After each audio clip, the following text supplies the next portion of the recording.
Professor Branover mentioned as a continuation of the one on Friday, the convergence of modern science and Torah thought, quantum physics in Torah. Professor Branover.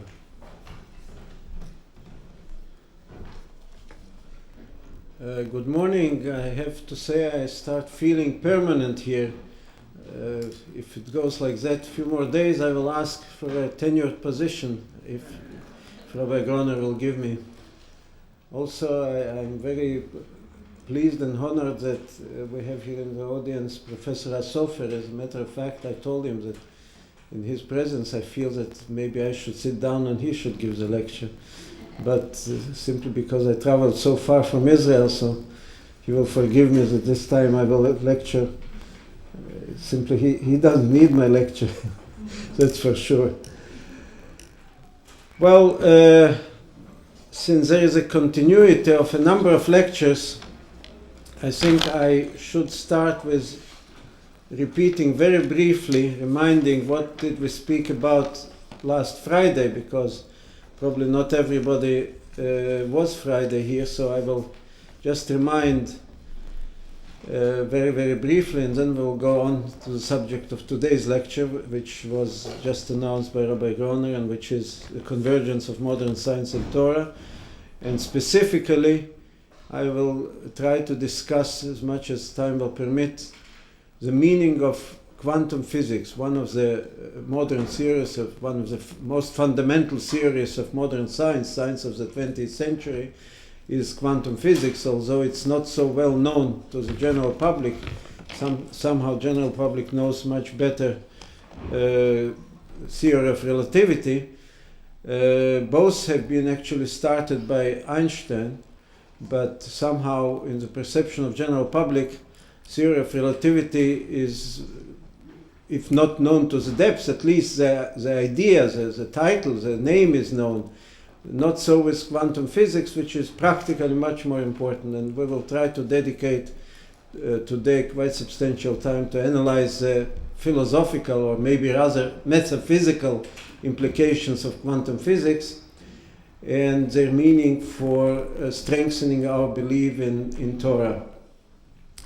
And I will also try to leave enough time for questions, because Friday I used up all the time and there was no time for questions, so whoever had Friday a question and didn't get a chance to put his question should prepare it again today. I know that there have been several people who wanted to ask and didn't have the opportunity. Okay, so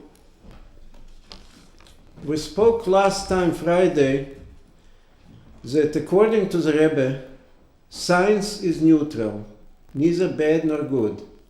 But as every creation, science certainly was created for sacred purposes.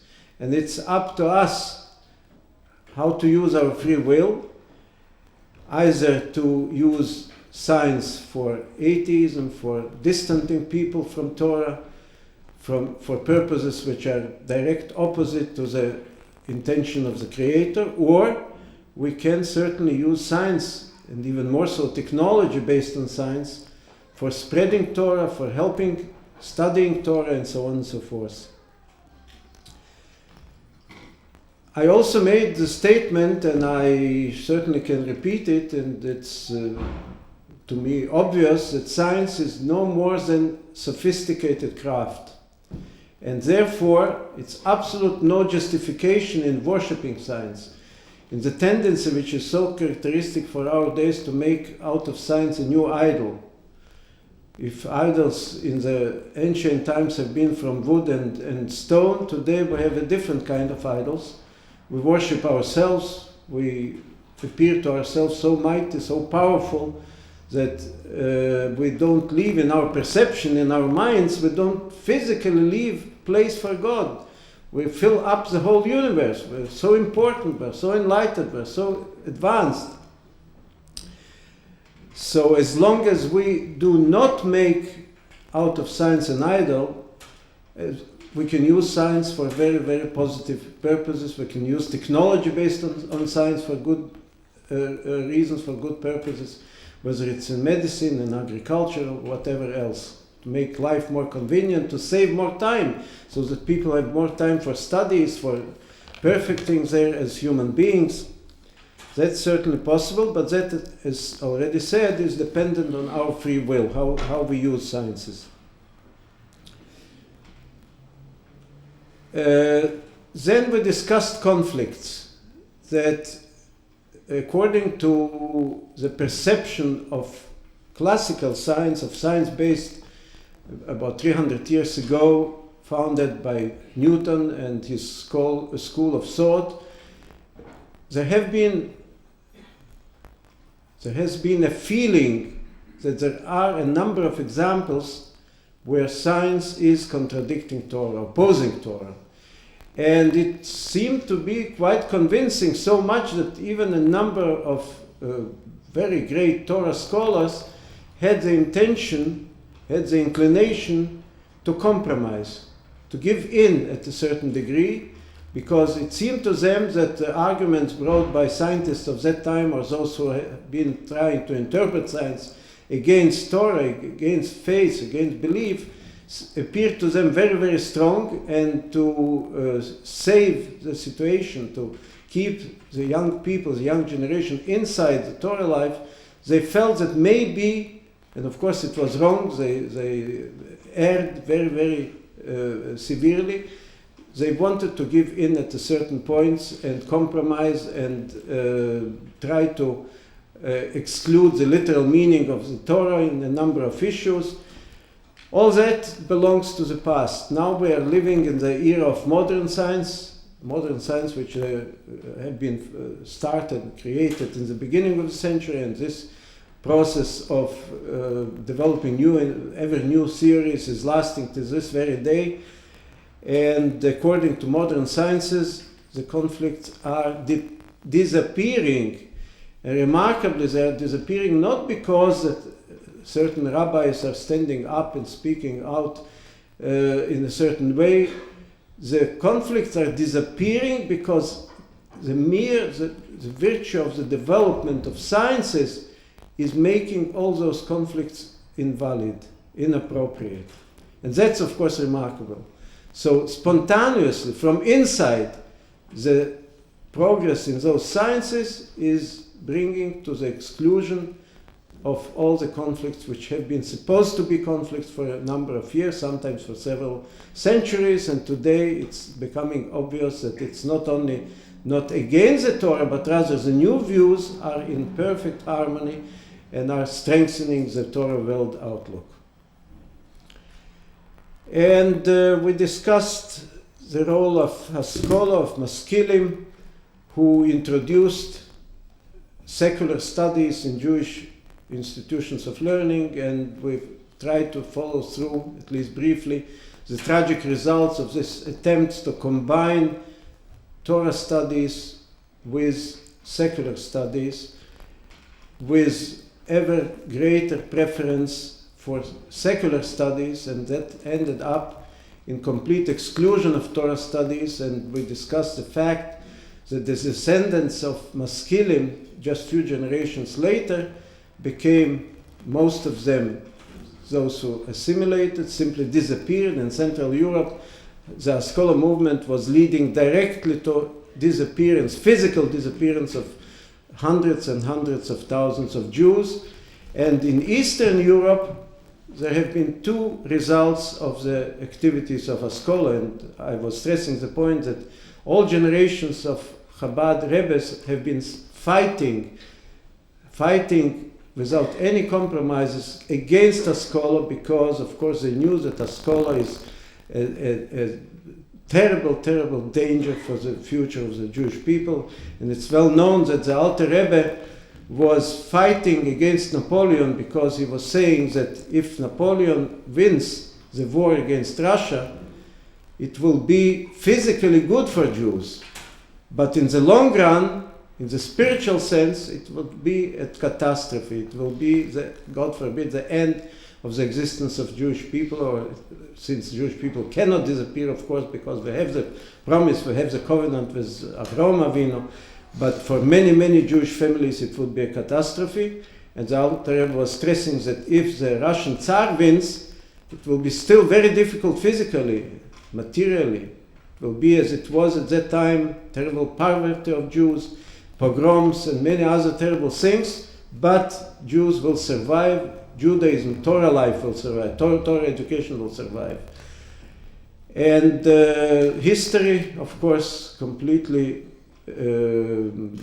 demonstrated why and how was the Alter Rebbe and the other Rebbeim fighting against the scholar, because the descendants of the scholar people or scholar leaders became either, most of them, communists who have been most active in bringing about the terrible revolution in Russia, establishing of communism and the subsequent 70 years of destruction of everything worldwide, but first of all destruction of Judaism, destruction of Jewish life. And till this very day we feel the consequences of this terrible activity. And the other smaller part of descendants of Maskilim became secular Zionists. And we will discuss later in one of the lectures, I think on this coming Wednesday or Thursday, how and why history did show, especially nowadays, how secular Zionism also doesn't have any future, because of course Zionism is one of the fundamental ideas in Judaism, because we pray every day, 3 times a day, about Zion, about the sacred land. It's obvious, but it has to be based on Torah approaches, otherwise it doesn't have any chances to survive. Well, that's a brief repetition of what we discussed last time. And then, of course, I counted a number of conflicts which appeared to be conflicts, and let me just count them. One was the conflict between the Torah account about our planetary system and the Copernican view, according to which the sun is standing still in the center of the universe and the planets are going around, which directly contradicts the Torah view, contradicts what the Gemara says in many places, and especially what the Rambam is summarizing in the very beginning of his great book Yad HaChazaka, how the planetary system is built. And according to the Rambam, of course, the Earth is standing still. I stress, not only the Earth is in the center, not only the Earth is not going around the sun, but the Earth is also not rotating around its own axis.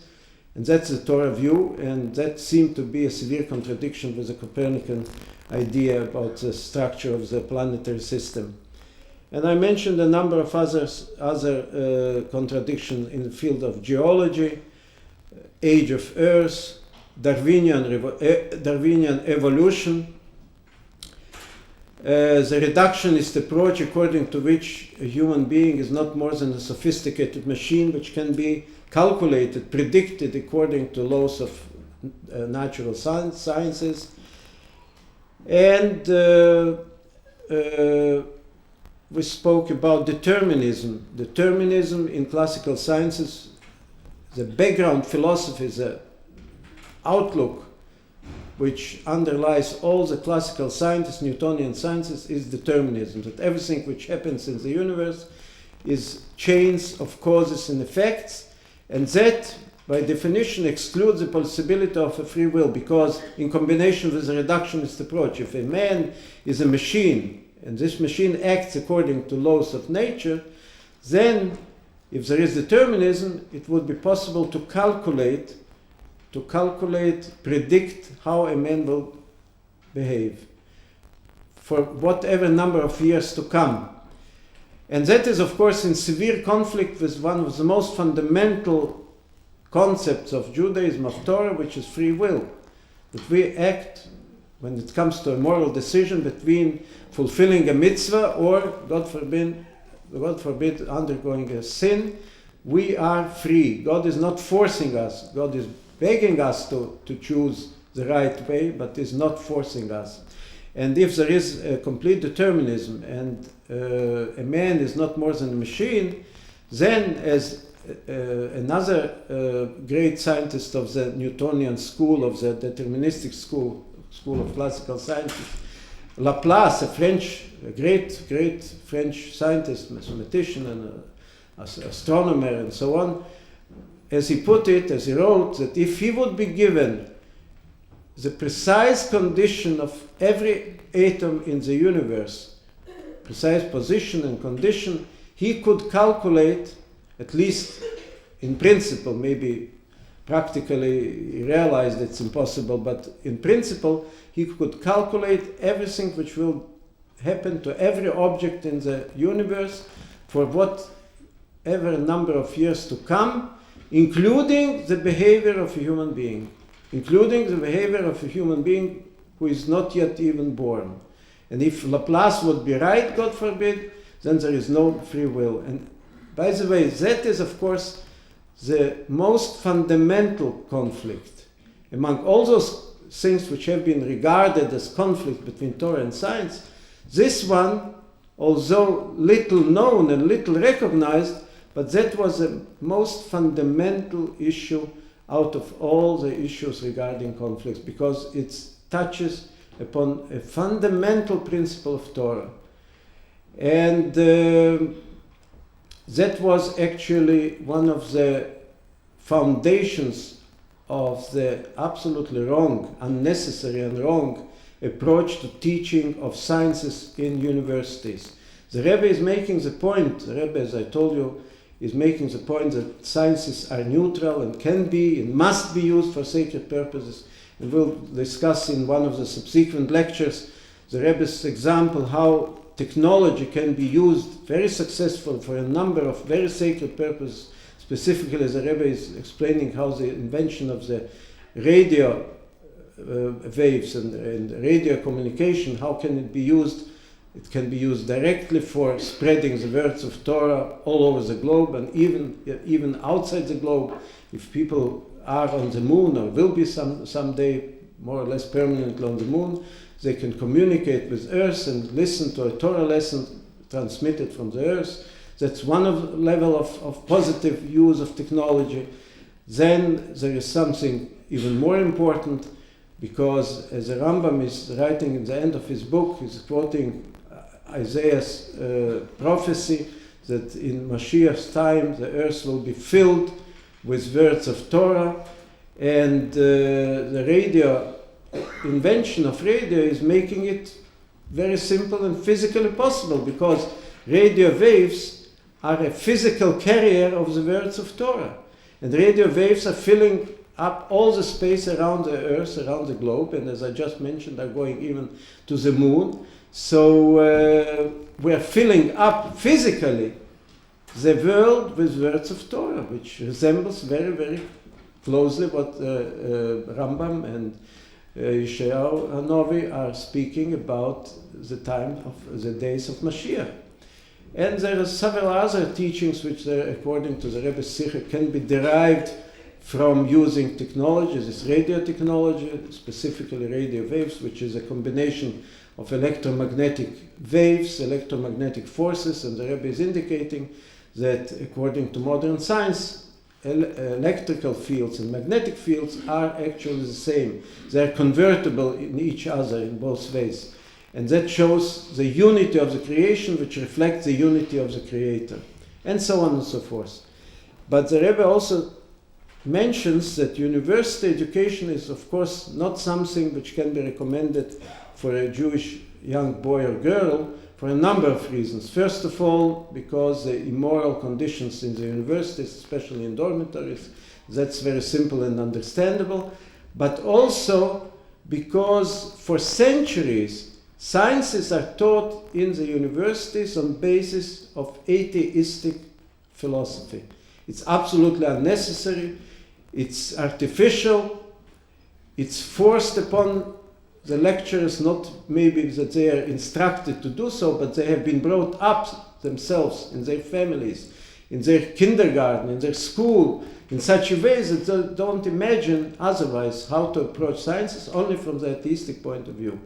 And of course, this determinism and this reductionist approach are playing very central role, very pivotal role in forming the world outlook of the lecturer.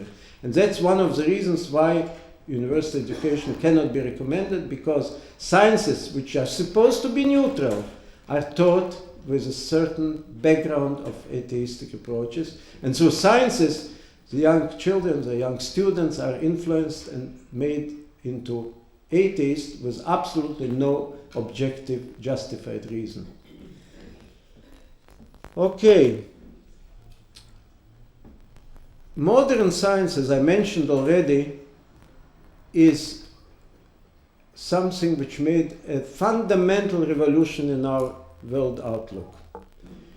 And I think I mentioned before in the previous lecture on Friday that we see from analyzing modern sciences how all the new theories, every theory, the newer it is, the most obvious it becomes that the theories are all going to one goal, in one direction. They all converge with the Torah world outlook.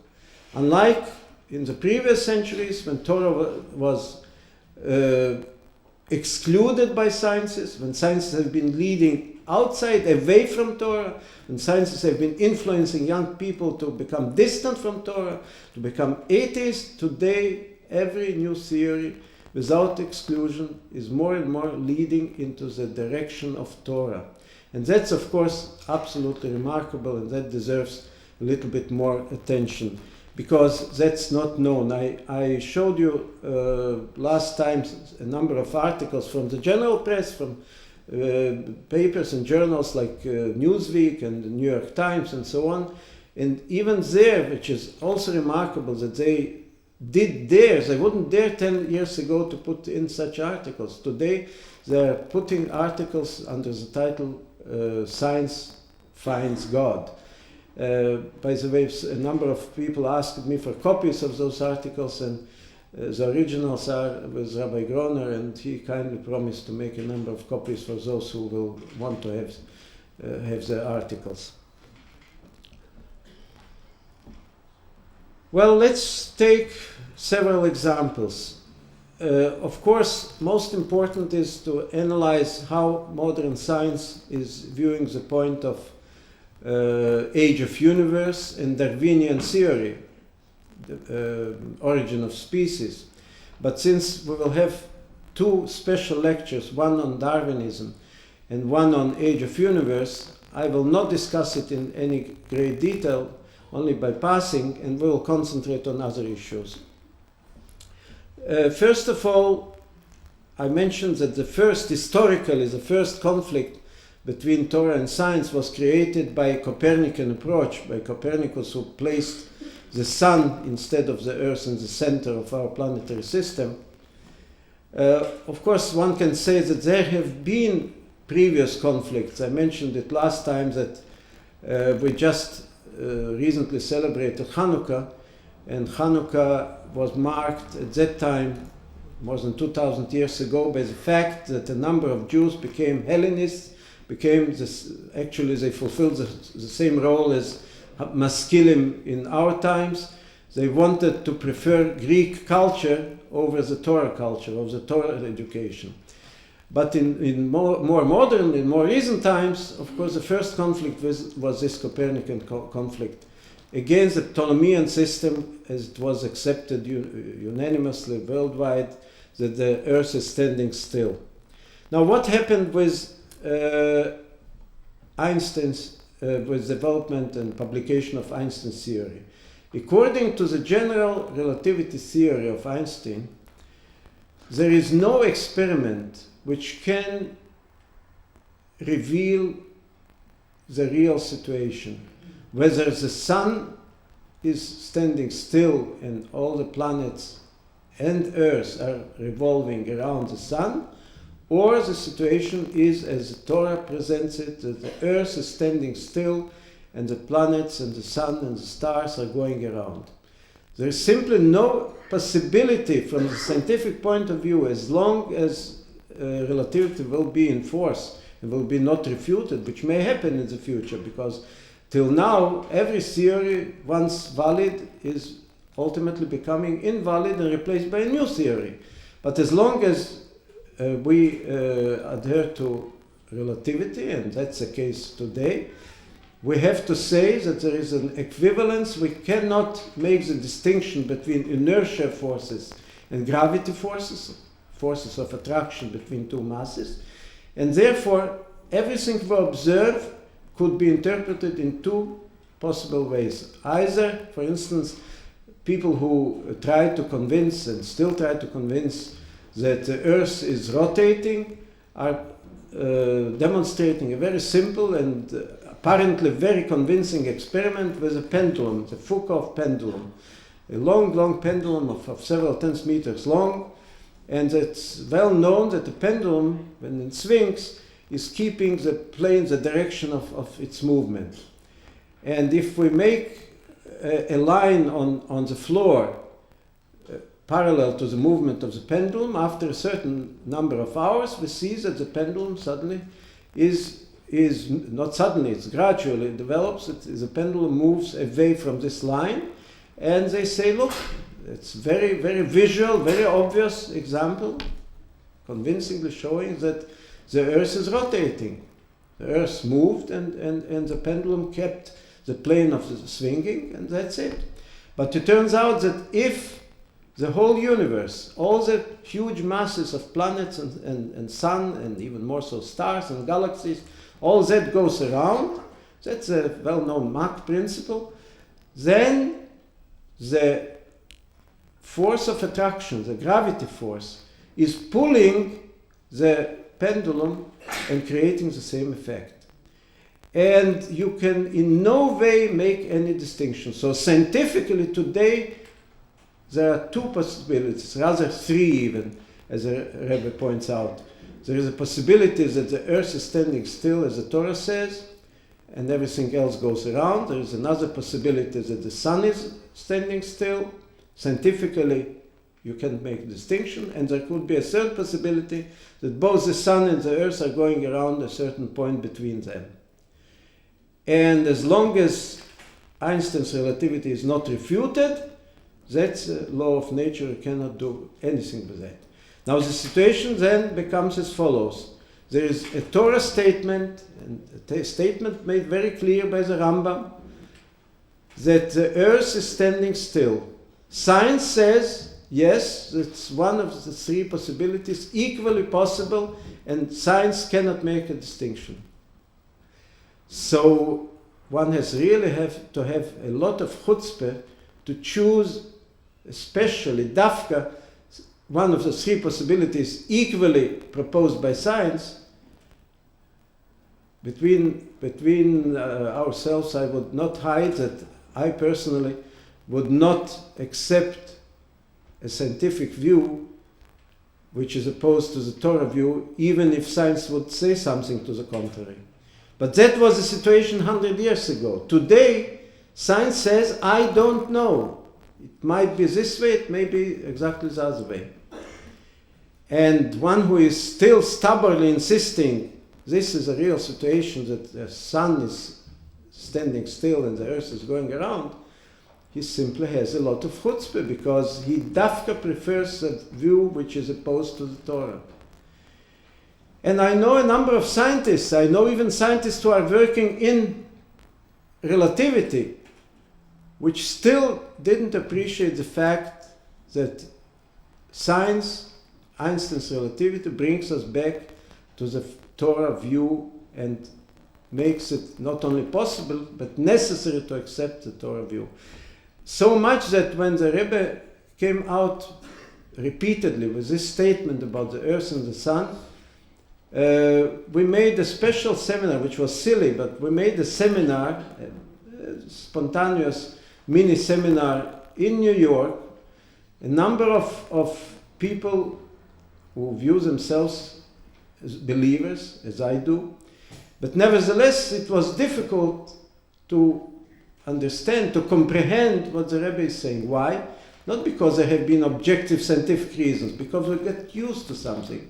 Because you can go out in the street here in Melbourne and catch a 10-year-old boy and ask him what's going around what, the sun or the earth. Of course he will say exactly the opposite to the Torah, because that's what he's told in school, that's what he sees in newspapers, that's what he's he's seeing on the screen of television, and of course everything which is on the screen of television is absolutely sacred and the highest authority nowadays. But of course it was quite ridiculous. We made, I have to acknowledge, I have to admit that we made a seminar, some 6-7 people, 2 or 3 of them dealing directly in physics with relativity theory, how to understand, how to perceive the Rebbe's words. And we spent one evening, and the second evening, and the third evening, and there still have been some contradictions in the views and some disputes. And then I was privileged, I had Yechidus, a personal appointment with the Rebbe, and among other things I reported to the Rebbe that we have an ongoing seminar to understand what the Rebbe is saying about the movement of the sun and the earth. So the Rebbe answered with one of his great, absolutely incomparable smiles, and told, you make a seminar? You believe you need a special seminar for such a simple question? I told, well, that's what we feel. So the Rebbe, and I added that after 3 seminars, we still didn't resolve it completely, we still didn't understand it to the depths. So the Rebbe told, listen, you probably are going too deep, because it's on the very surface. And I didn't understand what the Rebbe meant. And I reported back to the participants of the seminar, they didn't understand either. The next morning, one of us visited the Barnes & Noble, the largest bookstore on the 5th Avenue in Manhattan, in New York. And as it looked by chance, but of course it was by Ashgocha Protis, he found a book. Not a new book, a book which was printed first in 1928 in Germany by Hans Reichenbach, one of the direct disciples of Einstein, who lived and wrote this book during the lifetime of Einstein, and the book was originally written in German, then translated many times and published by Dover Dover Publishers in New York, under the title, The Philosophy of Space and Time. And of course, Hans Reichenbach is supposed to be one of the greatest specialists in Einstein's theory, who knows it to the depths.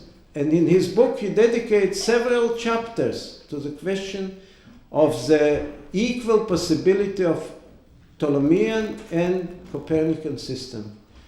And he gives it the explanation up to the tiniest details, and he shows that it's on the very surface. You don't have to go deep. You can perceive Einstein's relativity in a very popular level, and that becomes clear.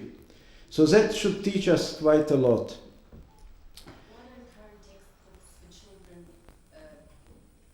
illustrate these theories? Excuse me? What are current textbooks in schools have? Well, that's the same question I want to ask you and everybody else, and that's what I'm asking systematically for already several decades the Minister of Education of Israel.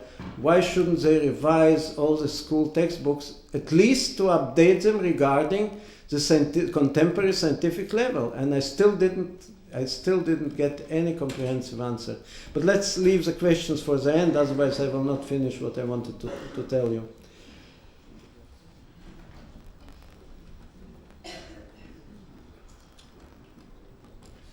Well, in relation to your question, the situation is even worse. There is such a professor of Tel Aviv University, those who have some connections with Israel probably know the name, Asa Kasher,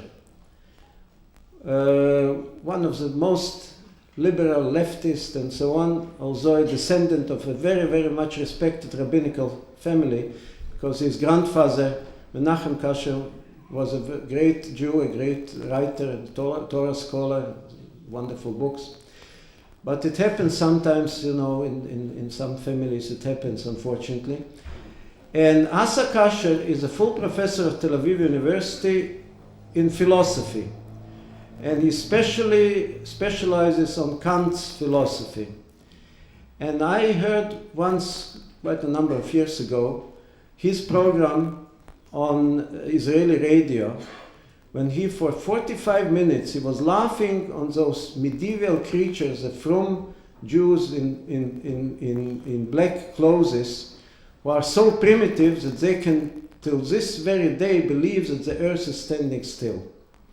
That was his conclusion. I am asking an opposite question. How comes that a person who 80 years after the publication of Einstein's relativity still didn't have the slightest idea about this theory, how can we be regarded a professor of philosophy?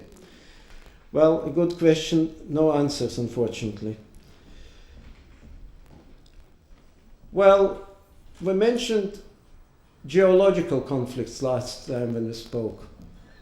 And the fact that initially when geology started developing fastly about 200 years ago, there have been two schools of thought, one evolutionary, which tended to explain all the processes in the crust of the earth by slow, gradual changes over millions of years, and one approach which was based on catastrophes, that all the changes in geology in the crust of the earth are happening suddenly through catastrophes.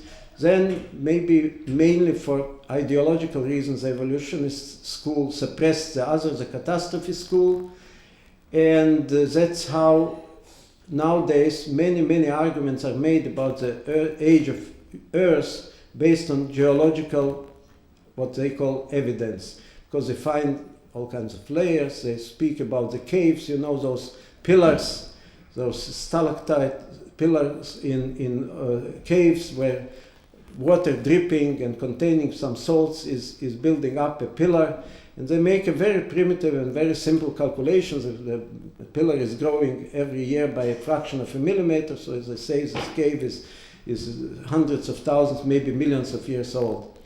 Nobody takes into account that processes in nature are not linear, are not independent on conditions, and if I would go on the top of this cave and put into the ground several trucks with salt, or would somehow direct more water in the direction of the cave, that could change hundreds and thousands of times the speed of growing of the pillar.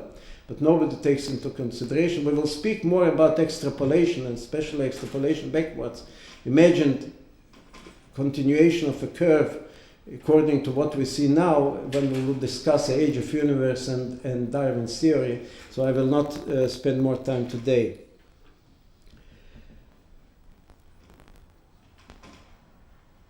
Well, about reductionism, which is very fundamental, because reductionists in their approach, not only they excluded free will, of course they excluded the possibility of a soul, neshama, nefesh, and of course that's very fundamental to Torah, and without that concept everything seems to be falling apart. I quoted briefly, I think I did last time Friday, the book of Wilder Penfield, who was supposed to one of the greatest physiologists of the brain of our time. He worked in Canada, in Montreal, in McGill University. He was both a surgeon, a practical physician, and a researcher, and he brings a number of results. This book was The Mystery of the Mind is the name of the book, the title of the book. It was published by Princeton University Press. And I have to say that nobody can argue that Princeton University Press is biased or it's a religious publication house. It's certainly not. What he writes there, he describes a number of experiments which demonstrated to him very clearly. He applied electrical charges to the brain, chemical elements or compounds influencing the brain, and forced the man to do certain movements and to utter several words and so on. And he brought him in a condition of having some memories. In all those cases, the patient, the person with whom he was in verbal contact, argued that he is not willing to do what he is doing, that something is forcing him.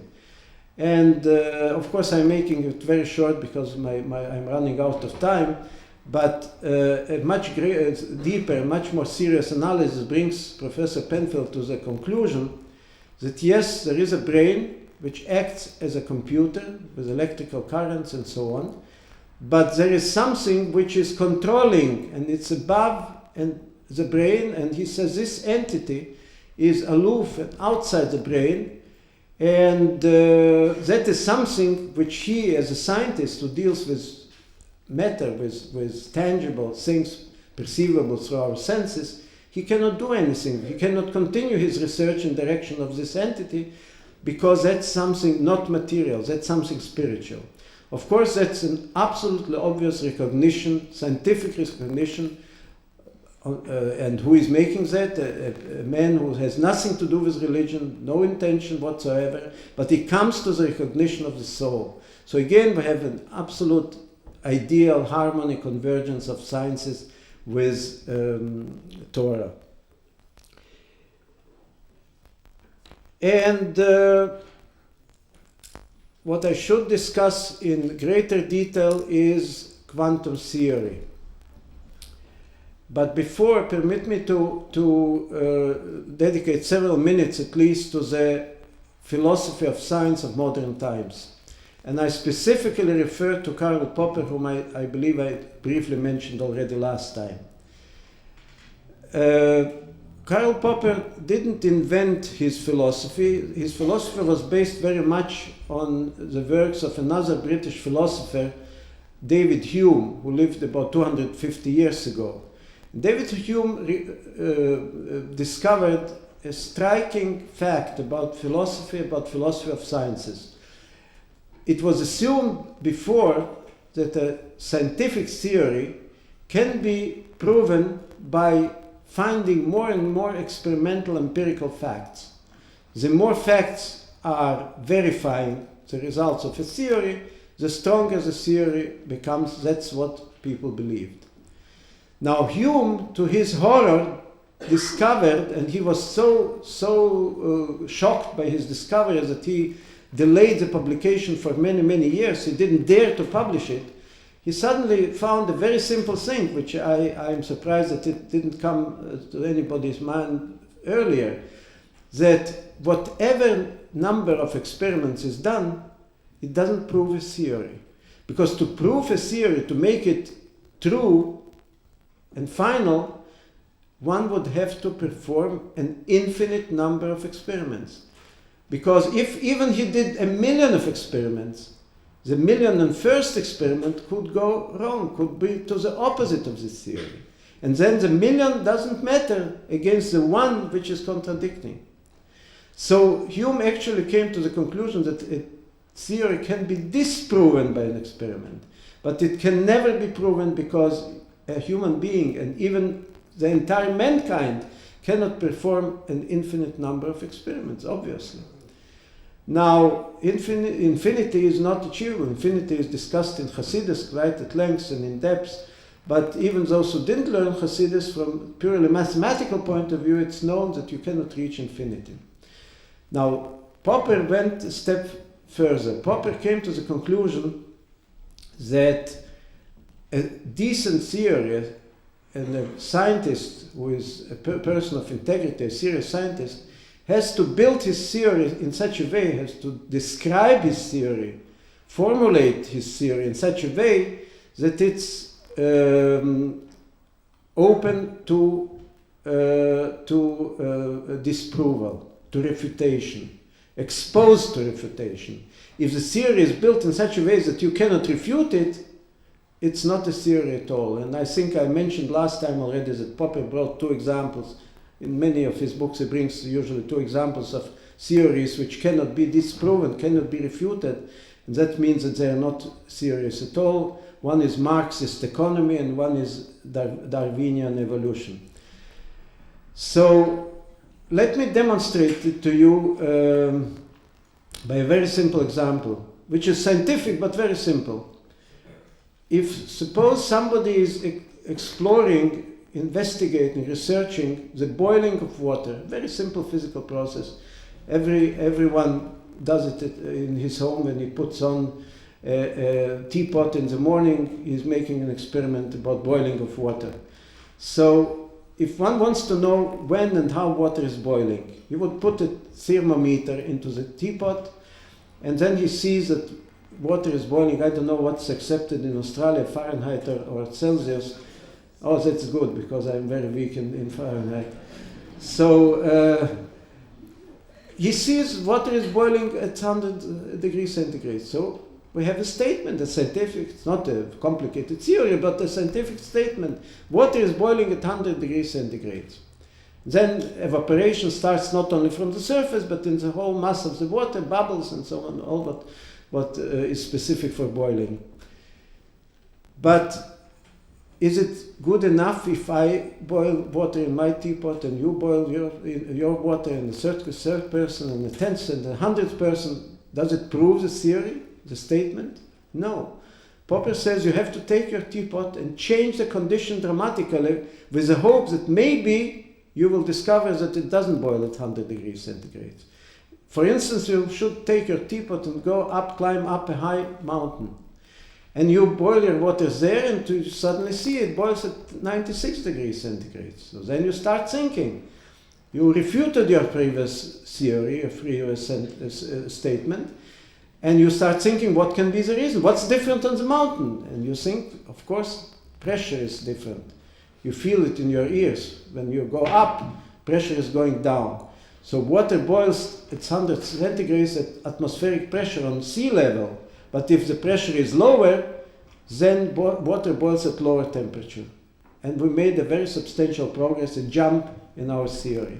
That's how proper science has to develop. And from that, Popper is coming to the conclusion that there is no such a thing as scientific truth. Simply doesn't exist. Because sciences have to move always. And sometimes they jump from one extreme to another. And that is for good purpose. That is for the grandeur of science. That doesn't make science cheaper or less important. That makes science better.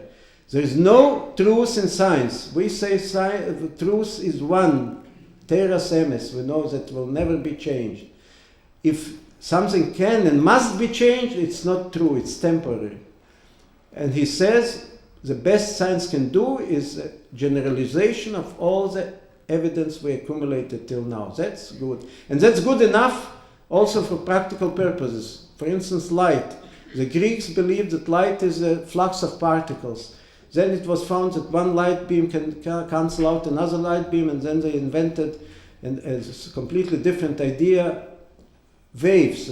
Light is waves. In what? In ether. Special substance, very thin, permeating everything. Then they discovered there is no ether, electromagnetic waves. And nowadays, in quantum theory, light is simultaneously wavy motion, electromagnetic waves, but it's also a particle, both. So you see what extremes, and at each stage they use the concurrent theory for developing optical instruments. They haven't been so advanced as today, but they did not bad microscopes and telescopes even 200, 300, 400 years ago, although the theory was completely wrong. And let me dedicate a few minutes to quantum theory. Quantum theory resolved, from the Torah perspective, this conflict of exclusion of a free will. Reinstalled free will even from the scientific point of view. Again, don't misunderstand me. I'm not saying that Torah is dependent on science. God forbid to make such a sentence. Torah is encompassing the whole world. Torah preceded the world. God created the world looking at the Torah. And therefore there couldn't be contradictions. But it's remarkable that in our times, in the era of Mashiach, in the days of Mashiach, even sciences are in harmony with the Torah. So quantum theory is very complicated. Niels Bohr, one of the founders of quantum theory, was writing that whoever is not astounded by the strangeness of quantum theory simply doesn't understand it. Now, Einstein contributed most to the beginning of quantum physics. And nevertheless, he never made peace with the interpretation of quantum physics which was given by Niels Bohr and others, the so-called Copenhagen interpretation. There have been two schools, Einstein on one side, who disagreed, who couldn't accept the strangeness of quantum physics. It was too much for him. And Niels Bohr, who was supporting it. And it was resolved. The conflict between those two ideas, they corresponded. Einstein then had to leave Germany and settled in the United States because of Hitler, because of the fascists in Germany, the Nazis. Niels Bohr was remaining in Copenhagen. They corresponded for several decades and never resolved. But in 1981, a special experiment was made in Paris by a scientist called Aspect, and that temporarily, of course, nothing is stable in science as we just established, temporarily Niels Bohr won, the Copenhagen school won. And what this school is saying, it says, first of all, there is a Heisenberg uncertainty principle. It turns out that regarding a particle, whatever, electron, proton, or a particle of light, photon, you never can precisely establish full information about it. You can either precisely find out where the particle is, then you don't know the speed, or you know the speed, you don't know the position. And that also is connected to the indeterministic approach, which is absolutely necessary. Not that we don't have enough knowledge today, but according to quantum physics, by matter of principle, you cannot establish where a particle will move next moment, although you measured as much as you could this moment everything about this particle. And as I mentioned briefly last time, a great physicist, Richard Feynman, who won the Nobel Prize for his work in physics, he establishes that it's also applicable to big, even gigantic objects, because those objects are built of those tiny indeterministic particles. And in addition, he brings an example that you can trigger an atomic bomb, an atomic explosion, by one electron, whether it hits the target or not, and that's already fully indeterministic. So we never can predict results. But quantum physics is even more strange. It says that a particle is a particle which is a grain of matter. We know what a particle means. You can sense it. Even if it's very small, you can see it, but you can see it through a special device. You can see the result of its action. You have evidence that it's present. And at the same time, all those particles are also waves. What is a wave? You will know if you throw a stone in your swimming pool, you see waves on the surface. So how can one entity be simultaneously a particle and a wave emotion? That's something which a human brain is already not perceiving properly. And that's legitimate, because we know there are many things in Torah which we have to accept by belief, although it's higher than our mind. Great minds, great tzaddikim understood it, Moshe Rabbeinu understood it, the Rebbe understood it. We don't understand it because we are too limited in our ability. We have to be a little bit more humble. We have to use, it's good we have a brain, we have a mind to use it to study Torah, what was prepared for us, but not everything is suiting us, not everything we perceive completely into the depths. So in physics, we have now the same situation. Now, there is a very interesting experiment, also discussed first by Feynman, a two-slit experiment. You can arrange an electron gun to shoot one electron by time, one at a time. And you have a screen where you see how the electron hits the screen. But in between, you put a partition with two slits or two holes. Now, if an electron is a particle, it could only go through one hole. If it's a wave, it could penetrate both holes, because in a swimming pool, if you put a partition with two holes, you will see that the waves are penetrating through 2 holes, 10 holes, whatever number. So what happens? It turns out that if you put an observer next to the hole, each hole, or an instrument controlled by an observer, a human observer, then an electron always behaves orderly and passes only through one hole. If you take away the observer, immediately electrons and other particles start behaving in an unorderly way. They go simultaneously through 2 holes. So nature is subordinate to the observation of a human being, which is absolutely remarkable. Nature behaves differently, whether there is a human being or not, and the Copenhagen school goes further and makes a statement that if there is no observer, a material object actually, from the scientific point of view, does not exist. And you can nowadays find articles in scientific journals, and I quote one of them precisely, is the moon there when nobody looks? And the answer is that even such a gigantic object as the moon is, scientifically doesn't exist if nobody looks.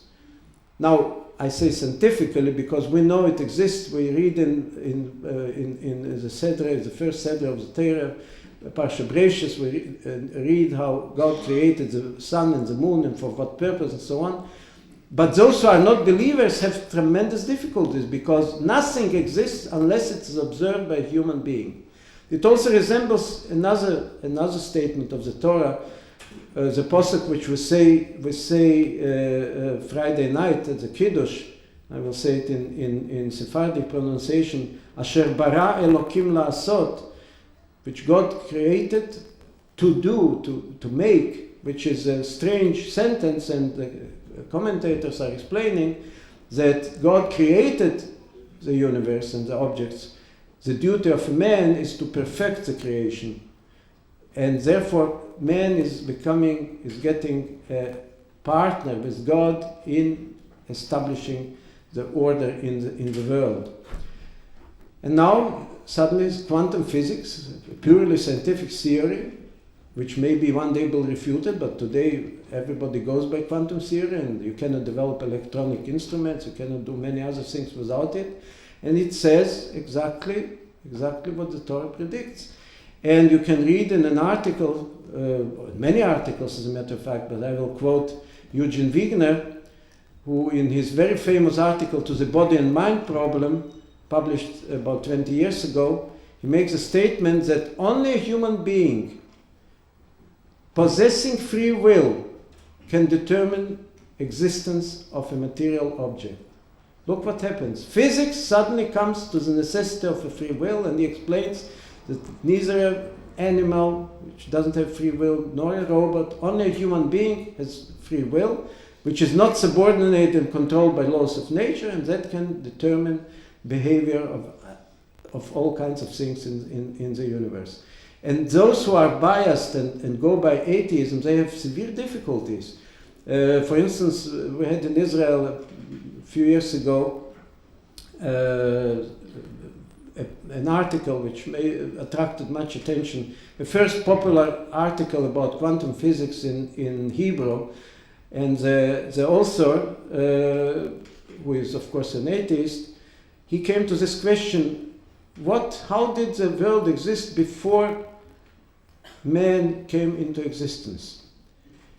And he says, well, that's a very difficult question, because of course it's easy for those who believe in God, because for them it's obvious. The world existed because of God's will.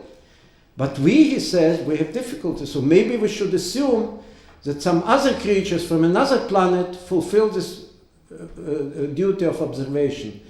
But he doesn't pay attention how silly it is, because what happens then before those creatures, first of all, most probably they don't exist. I will, in one of the lectures, mention a very interesting Torah explanation given to me. I was privileged to hear it directly from the Rebbe, how, according to Torah principles, human beings are only on earth, and all the attempts to find other human-like creatures in the universe are useless. But even leaving it aside, immediately a question is arising: what happened with the world before those creatures came into existence? So without Torah you cannot resolve it. But it's again very, very remarkable that quantum physics is coming to this conclusion.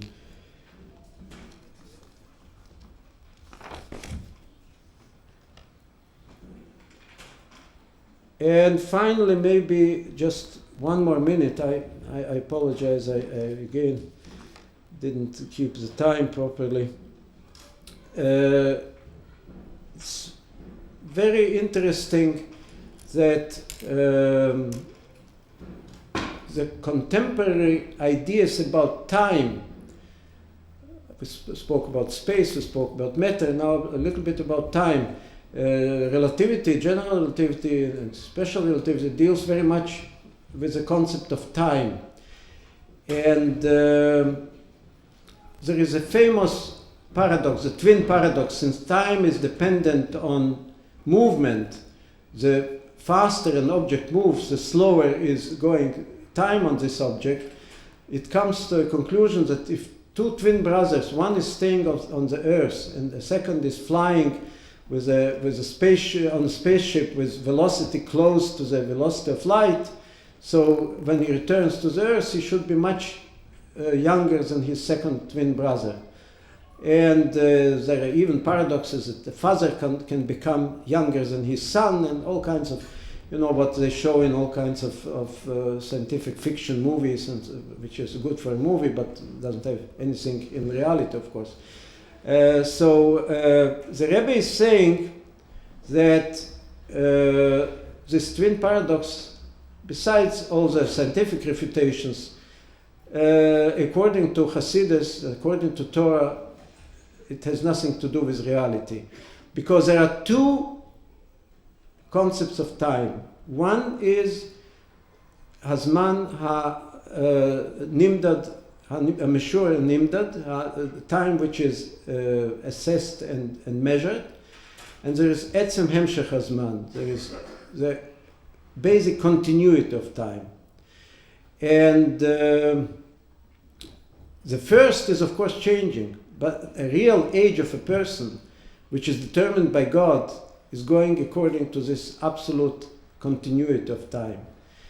And I didn't hear it from the Rebbe, but a number of people who are well oriented in Chossidus and Kabbalah suggested that this continuity of time is determined by the Ratzov Veshov process. It's a cyclic process of the soul trying to go up to its source and returning, because the purpose of creation is that mankind, the Jewish people, would exist on this earth and fulfill a number of missions. And this cyclic process is determining the time, because to have a watch you need a cyclic process, which is the foundation of this. And very remarkably, just a few years ago, a physicist who is supposed to be one of the best in the world in general relativity, who works in my university, Moshe Carmeli, came to a conclusion that from the point of view of general relativity and some cosmological applications of general relativity, there are two concepts of time in physics now, years after Einstein, but based on Einstein's approaches. And that's exactly in harmony with what is taught in Hasidus, that there are two kinds of time, and one, as Carmeli puts it, the absolute scale of time, which is an equivalent, of course, of this Etzem Hemshech Hazman, with the continuity of time, which is not subordinate to any changes, not dependent on anything.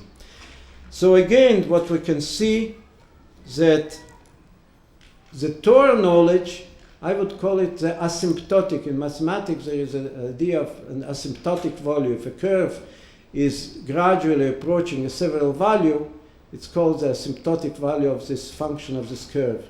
Torah is giving the asymptotic knowledge, the ultimate, the final knowledge, and science is giving the temporary, the changing knowledge, but inevitable, the scientific knowledge is approaching the Torah knowledge, and in our time of days of Mashiach, when Mashiach is already here, as the Rebbe is teaching, it's of course felt especially strong. Thank you very much, and I apologize, I don't know what will happen with the questions. Maybe we'll start the third lecture tomorrow with questions.